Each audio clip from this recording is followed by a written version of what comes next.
Hey guys, welcome back to another Mustang Monday. This one's going to be a little bit different because We're not in a Mustang? we're not in a Mustang. This week's guest is my father. You know him, you love him, you've seen him on hundreds of episodes of our show, and we decided to do an episode of Mustang Monday together. So the topic of this week is traveling to buy cars. As car enthusiasts, most of the time you can't ever find the car that you're looking for in your immediate vicinity. It's always 400 miles away. That? Why can you never just drive across town? It's never in the same neighborhood as you. It's always across the country. Or I have never bought a car in my state. I bought one car in my state. How about you? No, might have all been from outside. Like I've been to Colorado, I've been to Ohio, I've been to Tennessee. Nope, Illinois. That was the other one. Yeah, I don't know. So you had a story that you were kind of telling me a little bit about going to get your Mustang. Why don't you share? My Mustang. I don't know if you guys have seen pictures of that or remember it on some of our earlier episodes, but we had a 66 Mustang GT Fastback, which is still one of my top two cars. Matter of fact, my email address is the VIN number of that car. I don't know if you knew that or not. Nerd. So anyway, my buddy Paul and I took off it was on the other side of the Rockies. We're in the Rockies. We had to go over the Rockies, pull on a trailer, and got there and made the deal with this guy. I loved the car. Driving back, this was like a 15 hours at least drive. Always. Maybe. And so driving back, we hit the Rockies and it's snowing. So we had snow. We get on the other side of the Rockies. It is pouring down rain. We had rain. Then we got to, I don't know how many hours into the trip, and it was time to stop. We were wore out. I finally got Paul to pull over. You know, you just cannot make the man Pretty much stop. impossible. He wants to eat Taco Bell and he never wants to sleep. He just wants to be driving all the time. And so we find this cheap hotel. I don't think it was a travel lodge or something. It was like $39.95 a night or something like that. Bedbugs free. So we pull up, and I am scared to death that somebody is going to steal this car. It was an open trailer. I pull the car out. It was one of the hotels where outside of your door is on the outside of the hotel. There are no halls. That's a motel. Big difference between the huh and the So it is a motel. And so I parked the truck and the trailer right outside the window under a light where I could watch it from the hotel room. I opened up the door, the curtains. My bed was up close enough to that window where I could lay on my pillow and see the car. And so I've slept probably a total of maybe 30 minutes that night because I was waking up every few minutes to make sure nobody was stealing the car. And sometime during the night, I think it was 2 or 3 in the morning, I hear this sound. And I look out and I see hail bouncing off of the concrete down there. I jump up, run out of I thought, well, Paul's going to be woke up.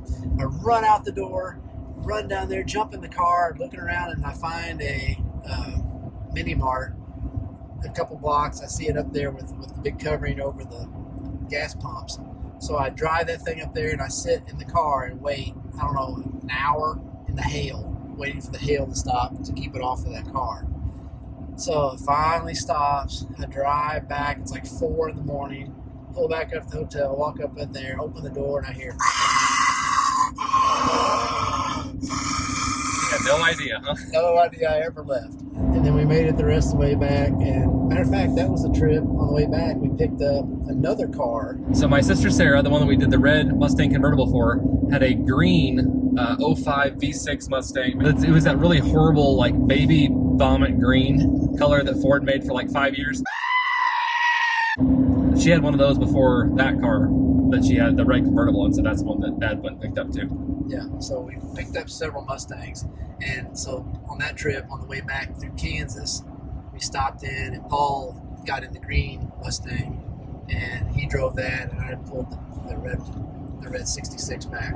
So I have also never bought a car, I don't think in Missouri. I think I've always traveled somewhere. I have driven to Golden Eagle, Illinois. I already told that story to get my first green Mustang GT. Cincinnati, Ohio to get that red one. I talked about that already. But the one that I haven't talked about it was my brother and I. We drove to somewhere in Georgia to go look at this 2009 Mustang GT. It was a manual, it was gray, and it was one of those like almost too good to be true deals. My brother and I hopped in his Mustang and drove down to Georgia. And so on the way down there, I was like, okay, well, if this thing happens to be too good to be true. Now, at this point, you guys were in college, right? Yes. Yeah, we were both in college. So I was like, okay, if this thing happens to be too good to be true, I want to make sure that I can, not make this entire trip a waste. So I found another car as a backup that we could pick up that was actually on our way back. So that we could go take a look at. It's nothing worse than coming back empty-handed. Yeah, on a long trip. Especially because it was like a 9-hour drive one way or something. And so we get up there, and I'm starting to look over the car. I was like, okay, it looks pretty good. The engine bay looked good. There was no leaks or anything. We walk around the front of the car, and the bumper is held on with 4 drywall screws.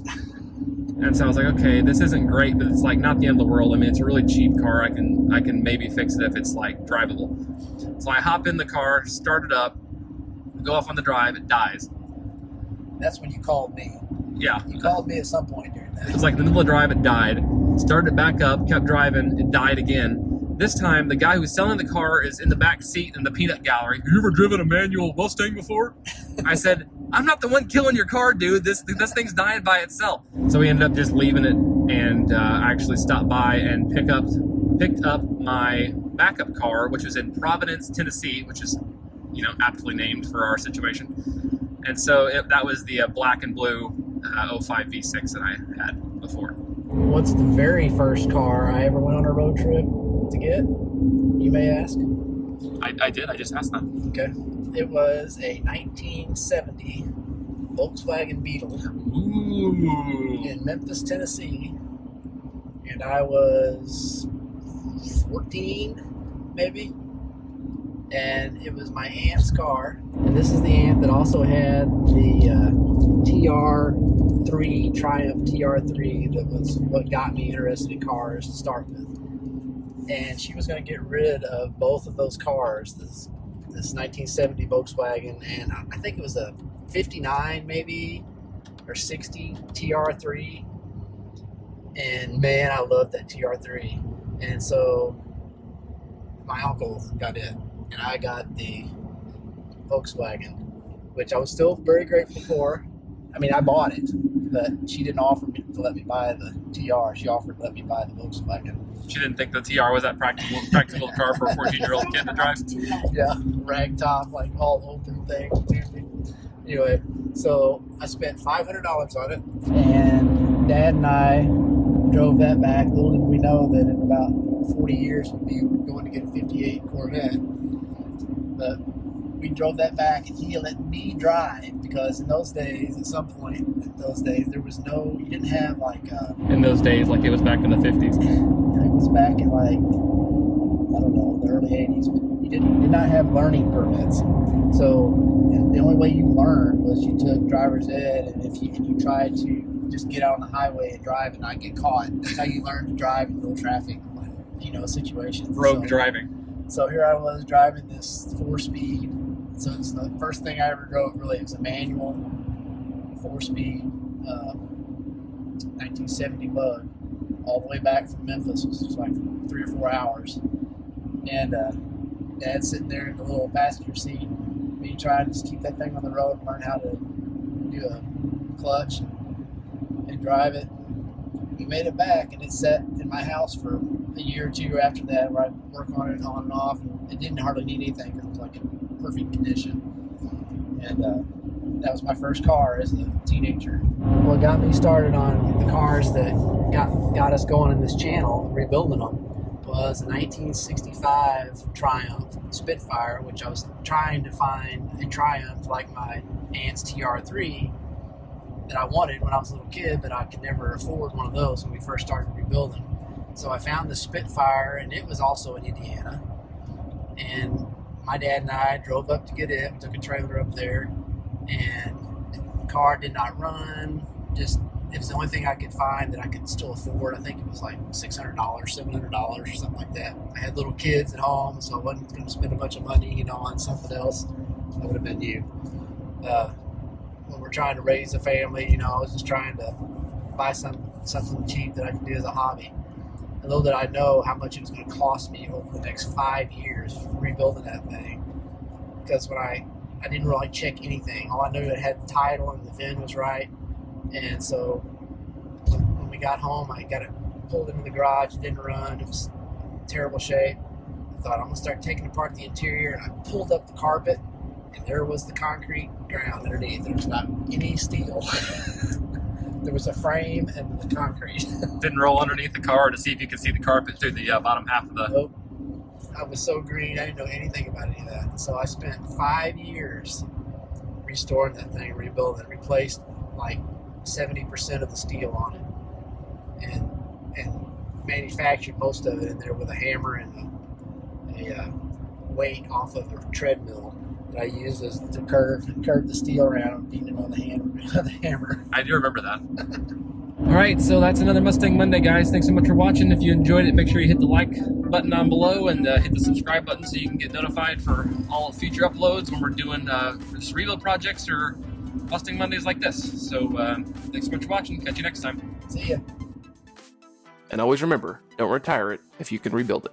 Thanks so much, guys, for tuning in and watching this week's episode of Rebuild It. Make sure you subscribe so you don't miss out on any awesome content. Have a good one.